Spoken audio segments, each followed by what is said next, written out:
DEC's shock announcement that it is pulling support for solar over 5 megawatts under the Renewable Obligation means that the industry has to get to grips with the new CfD policy quickly. Here, Alan John and Lars Webber, speaking at Solar Media's Large-Scale Solar UK event, explain the CfD schedule and some of what needs to be achieved by developers in the timeframe. First CfD application process, that'll kick off round about October, and we can expect the first contracts to be awarded late this year. So, this topic, if it's covered next year, at the same time, we will be talking about how they are actually working in practice. After you applied in November, you know if you are actually allowed to participate.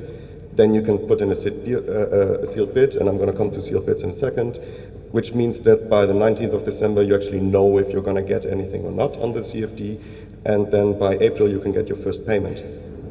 Just getting a CfD is not quite the same as getting ROCs.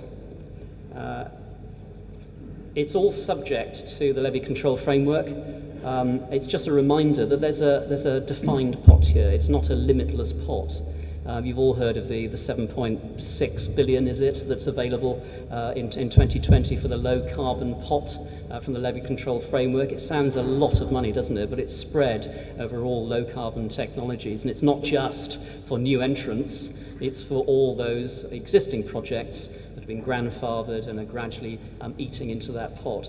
Quite how that pot is going to be split between technologies and with solar in particular, whether we're going to have minimum and maximum allocations under CfDs, we are waiting to hear with great interest. You'll apply and you'll be doing this until you hear. And you'll apply with a particular price. You'll have seen the published strike price and you'll think, yeah, I can make my project work at that. That's good. I like that. But that may not be the price that you will have put in your sealed bid, because the government is encouraging you to put in a lower price, because it's the lower prices which will be more guaranteed to get a CfD in the first place. You will not know whether you will get a CfD. Keep your eyes on Solar Power Portal, as over the coming weeks we'll be providing a CfD toolkit with feature videos, interviews and articles to help ease the transition into the new financial framework.